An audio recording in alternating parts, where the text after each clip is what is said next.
Hello friends, जय माता की। इंसान के मन में भूत और भविष्य दोनों के बारे में जानने की सदैव अभिलाषा रही है। लगभग सभी प्राणी ये जानना चाहते हैं कि वो पिछले जन्म में क्या थे और वो कहाँ से आए, या पिछले जन्म में मरने के बाद उनके साथ क्या हुआ। प्राणी जब मर जाता है तो वो कहाँ जाता है, फिर उसका जन्म कब होता है, कितने समय के अंतराल पर होता है, क्या वो मनुष्य के बाद मनुष्य का ही जन्म प्राप्त करता है या वह जानवर, पक्षी, कीट आदि बनता है। ऐसे तमाम अनसुलझे रहस्यों को आज काफ़ी हद तक हम उसे क्लियर करेंगे। बस इसके लिए आपको करना केवल यही होगा कि आप ये वीडियो अंत तक देखते जाएं, और अगर आपने सब्सक्राइब न किया हो तो सब्सक्राइब कर लें, जिससे हमारी हर वीडियो आपके पास तक पहुंचती रहे। दोस्तों, इसके लिए सबसे पहले हम शरीर के बारे में चर्चा करेंगे। आप जैसा जानते हैं कि हमारे शरीर और प्राणों की रक्षा अन्न से होती है। मंडकोपनिषद में बताया गया है कि ब्रह्म से आकाश हुआ, और आकाश से वायु, और वायु से अग्नि, और अग्नि से जल, जल से पृथ्वी, और पृथ्वी से औषधियां, और औषधियों से अन्न हुआ। मित्रों, वास्तव में मानव शरीर अन्न और अन्न रस के अलावा कुछ नहीं है। हम सब अन्न से उत्पन्न होते हैं और उसी से जीवित रहते हैं, और अंत में उसी में लीन भी हो जाते हैं। पृथ्वी, आकाश, वायु, जल और अग्नि, इन 5 महाभूतों का श्रेष्ठतम रूप अन्न है। इसीलिए इसे सर्वौषध कहा गया है। मित्रों, अन्न खाया भी जाता है और ये हमें भी खाया जाता है। हमारा शरीर अन्नमय कोश है। दोस्तों, असल में आप केवल एक ही शरीर के बारे में जानते हैं, जबकि हमारे शरीर 5 होते हैं। 5 प्रकार के शरीर होते हैं। आज उनको समझ लीजिए। पहला शरीर होता है अन्नमय कोश, अर्थात स्थूल शरीर जो दिखाई देता है। मित्रों, अन्नमय कोश अर्थात हम तमाम तरह की ज़रूरतों से घिरे होते हैं। भूख, प्यास, घर, बंगला और आर्थिक ज़रूरतें हमें हमेशा व्यस्त और उद्विग्न रखती हैं। इनसे सहसा छुटकारा भी नहीं मिलता। इसके बाद दूसरा है प्राणमय कोश।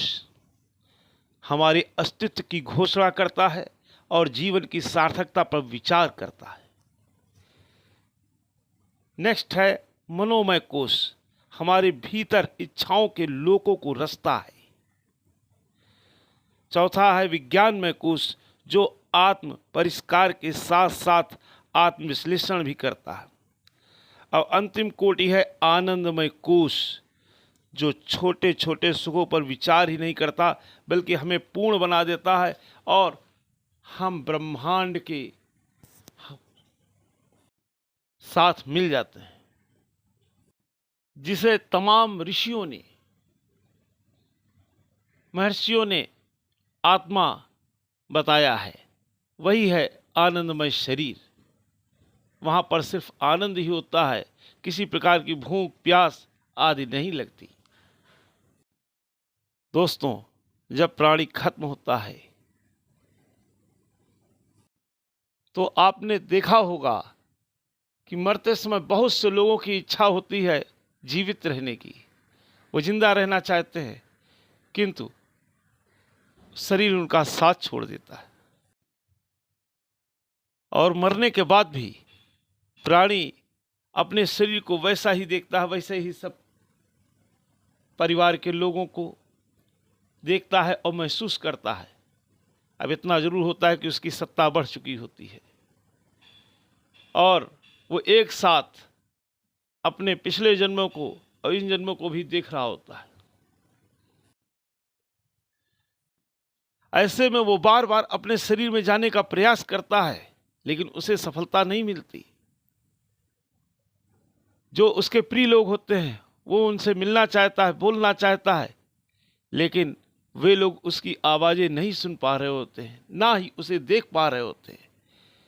तब ऐसे में वो उन्हीं के साथ विचरण करता रहता है। जहाँ उसका शव ले जाया जाता है वहाँ पर भी वो जाता है, बैठता है, वहाँ से लेके अपने घर तक वो दौड़ लगाया करता है, कभी वहीं पर बैठा रहता है।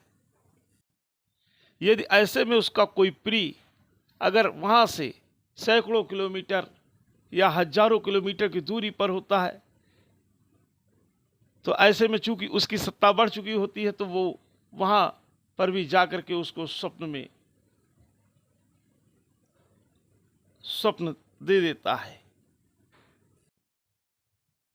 और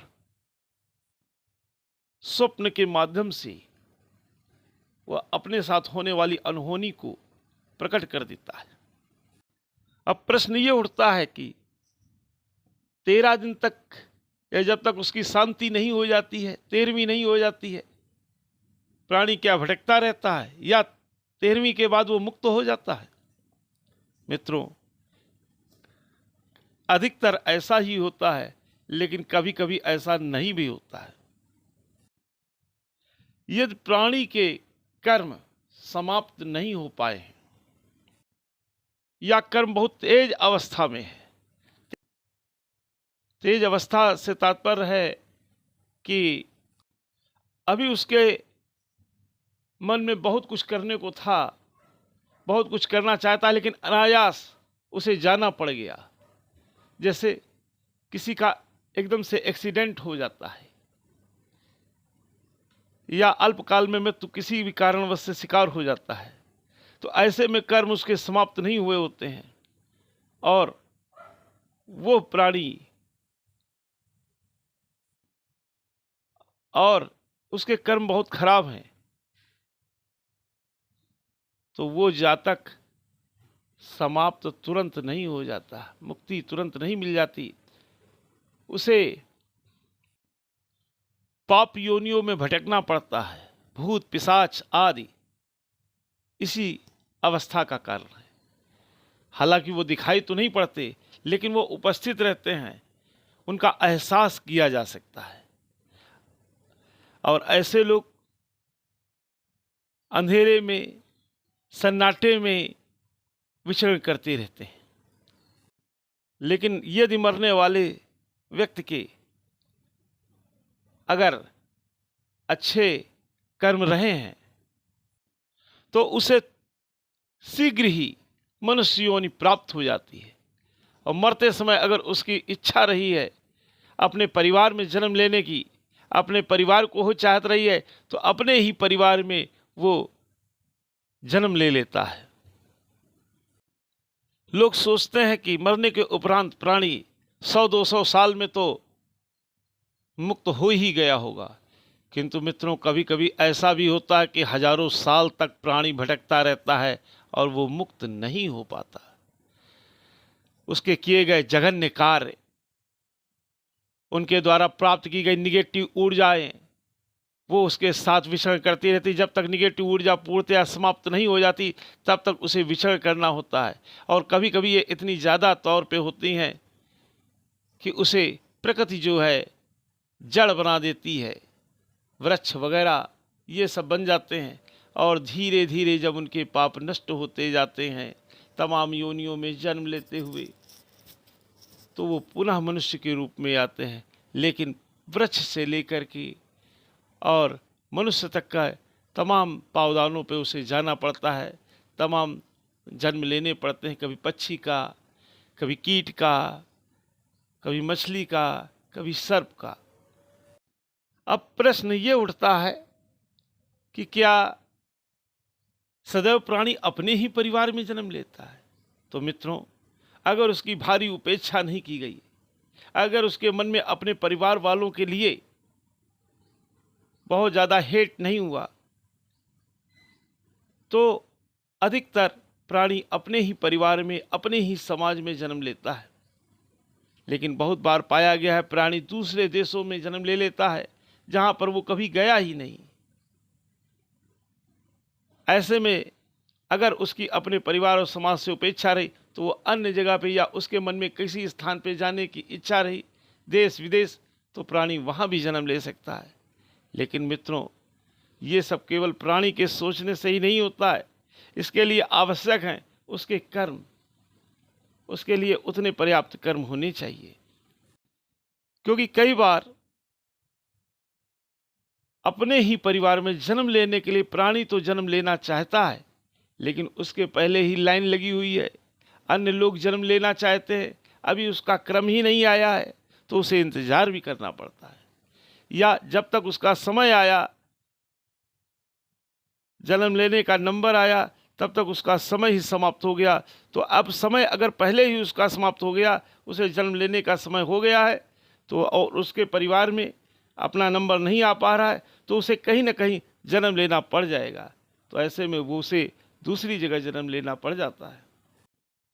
प्राणी जब किसी के यहाँ जन्म लेने से पहले वो उसके पास जाता है और उसके साथ साथ रहता है, उस स्त्री के साथ साथ रहता है, और जैसे ही वो अवसर पाता है वैसे ही उसके अंदर प्रवेश कर जाता है।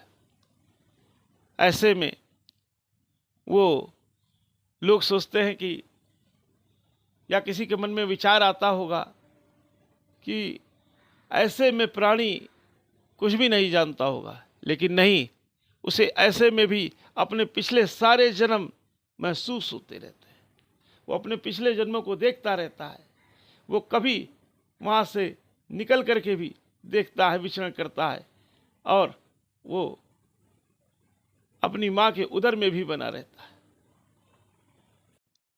ऐसे में अगर जहाँ से उसकी मृत्यु हुई है, अगर वो परिजन रो रहे हैं, विलाप कर रहे हैं, तो उसे भयंकर पीड़ा होती है, क्योंकि वो उनके दुखों को बिल्कुल निकट से महसूस कर रहा होता है। वैसा ही महसूस कर रहा होता है जैसा वो विलाप कर रहे होते हैं, जैसा वो दुख प्रकट कर रहे होते हैं, क्योंकि वो बार बार उसे याद करते हैं और प्राणी को कष्ट होता है। उस प्राणी के कष्ट होने से जो उसकी माँ है, भावी माँ, उस महिला को भी तकलीफ होती है, कष्ट होता है, क्योंकि जो महिला वो खाती है, पीती है, वो उस तक पहुंचता है, और जब वो उसको कष्ट होता है या उस महिला को कष्ट होता है, तो ऐसे में उसे दिक्कत होती है। अतः ऐसा कभी नहीं करना चाहिए। हालांकि प्रेम के वशीभूत होकर के लोग ऐसा करते हैं, लेकिन यही प्रयास करना चाहिए कि अब वो जहाँ भी रहे उसका जीवन सफल हो, उसको आनंदमय रहे। ये हमेशा जो भी हम लोगों के परिजन जा चुके हैं उनके बारे में सदैव ऐसा ही विचार करना चाहिए। मित्रों, जन्म लेने से, मृत्यु हो जाने से हमारा चेहरा मोहरा तो सब बदल जाता है, शरीर बदल जाता है, लेकिन हमारे अंदर ग्रहण किए गए संस्कार, कर्मों के माध्यम से जो हमने संस्कार ग्रहण किए थे वो हमारे साथ चले जाते हैं, वो हमारी आत्मा पर पड़ चुके होते हैं, वो नष्ट नहीं होते। आपने देखा होगा कि कुछ ही साल का लड़का, 5-6 साल का लड़का बहुत ही अच्छा किसी चीज़ को सीख जाता है, भाषा का जानकार हो जाता है। यह गुण उसके अंदर कहाँ से आ गया? 5-6 साल का लड़का इतना जल्दी से तो नहीं सीख सकता। तो इसका कारण यही रहता है, पिछले जन्म की योग्यता, पिछले जन्म के ग्रहण किए गए संस्कार, या पिछले जन्म के कोई भी उसके साथ घटी हुई घटना। जैसे मान लीजिए उसके शरीर में कोई भारी चोट लगी है, या वो हकला के बोलता है, तो वो अगले जन्म तक जाते हैं, और उस जन्म में भी उसका जो नया जन्म होता है उसमें भी उसको वो लक्षण मिलेंगे। जैसे उसको कोई चीज़ ज़्यादा पसंद है तो वो भी अगले जन्म में वही पसंद करेगा। मान लीजिए खीर ज़्यादा पसंद है तो वो खीर ही ज़्यादा खाएगा। मित्रों, आपने देखा होगा कि किसी को पानी से ज़्यादा डर लगता है, किसी को सर्पों से ज़्यादा डर लगता है, कोई ऊंची इमारत पे खड़ा हो जाता है तो उसे भय लगने लगता है। ऐसा क्यों होता है? ऐसा इसलिए होता है कि अगर प्राणी की मृत्यु किसी ऐसे ही कारण से हुई है या अन्य किसी कारण से, जिस कारण से हुई है, उस स्थिति में जब वो जाता है तो उसे अधिक भय लगता है, भले ही उसके लिए 3 जन्म उसके क्यों ना हो चुके हों, क्योंकि 4-5 जन्मों तक ये असर व्याप्त रहता है। और प्राणी जब भी ऐसी स्थिति में पहुंचता है तो अत्यधिक भयभीत हो जाता है। प्रश्न आता है कि मरने के उपरांत प्राणी स्वर्गलोक या नरकलोक जाता है या नहीं, ये होते हैं या नहीं होते, या स्वर्ग में जाने के बाद फिर उसे धरती पर जन्म नहीं लेना पड़ता है। मित्रों, ये संसार कर्म बंधन है। यहाँ से प्राणी मर जाता है, मरने के उपरांत अगर उसके खराब कर्म हैं तो 13वीं वगैरह के उपरांत वो ये पाप योनियां भोगता है, और अत्यधिक होने पे इसके बाद वो नरकलोक का वासी हो जाता है। वहाँ अपने भोगों को भोगता हुआ जब उसके पाप बिल्कुल नष्ट हो जाते हैं तब, या उसके पुण्य जमा हैं, तो वो स्वर्गलोक का आनंद लेता है। इसके बाद जब उसके वो भी कर्म, पुण्य और पाप सब नष्ट हो जाते हैं, तब पुनः उसे जन्म लेना पड़ता है। मतलब जन्म मरण का चक्र चलता रहता है, ऐसा नहीं कि ये स्थायी हो गया। पाप हैं तो एक समय बाद वो भी नष्ट हो जाते हैं, और यदि पुण्य हैं तो एक समय बाद वो भी नष्ट हो जाते हैं। और जब ऐसा होता है तो प्राणी को कर्म करने के लिए पुनः जन्म लेना पड़ता है, फिर वो वैसे ही कर्म करता है। अब प्राणी जब जन्म लेता है दोबारा, तो वो वैसे ही कर्म करेगा जैसे उसने पिछले जन्मों में संस्कार ग्रहण किए थे। तो उसके कर्मों, जो पिछले जन्मों का प्रारब्ध था, उसी के आधार पर उसका नया जन्म होता है। इसीलिए कोई धनवान के घर में जन्म लेता है और कोई झोपड़ी में जन्म लेता है। किसी को जन्म लेने के बाद सुख की ही प्राप्त होती रहती है, और किसी का जन्म के बाद दुखों का साम्राज्य मिल जाता है। बहुत से व्यक्तियों को आपने देखा होगा कि वो सपने देखते हैं और कभी कभी सपने सच हो जाते हैं उनके। इसका कारण क्या रहता है? या ऐसा होता है कि वो सोए और सोने के बाद तुरंत दूसरे में, मतलब जो है वो दूसरे सपने देखते रहते हैं। एक तो मित्रों ये होता है जो हम सोचते हैं उसके आधार पर सपने देखते हैं, लेकिन ऐसा हमेशा नहीं होता है। इसके साथ साथ पिछले जन्मों की भी कभी कभी हमें रिकॉल करते हैं। हम उन सपनों के बारे में देखते हैं जहां हम कभी गए ही नहीं हैं, तो ये सब पिछले जन्मों के ही होते हैं। या उन प्राणियों को देखते हैं जिनको हम नहीं जानते। जब हम जग रहे होते हैं तो कभी कभी ऐसा होता है कि कोई व्यक्ति हमसे बहुत नफरत करता है, हालांकि हमने कोई ऐसा कार्य नहीं किया नफरत का।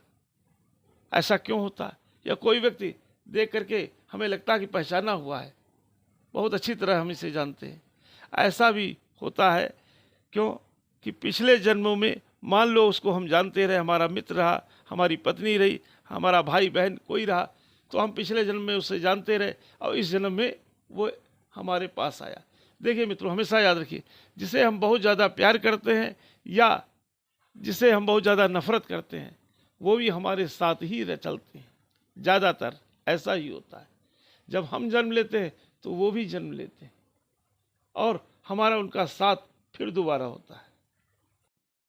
प्रश्न उठता है कि क्या मरने के बाद प्राणी अपनी आत्मा को देख पाता है? शरीर को तो देख लेता है, ये तो मैंने बता दिया।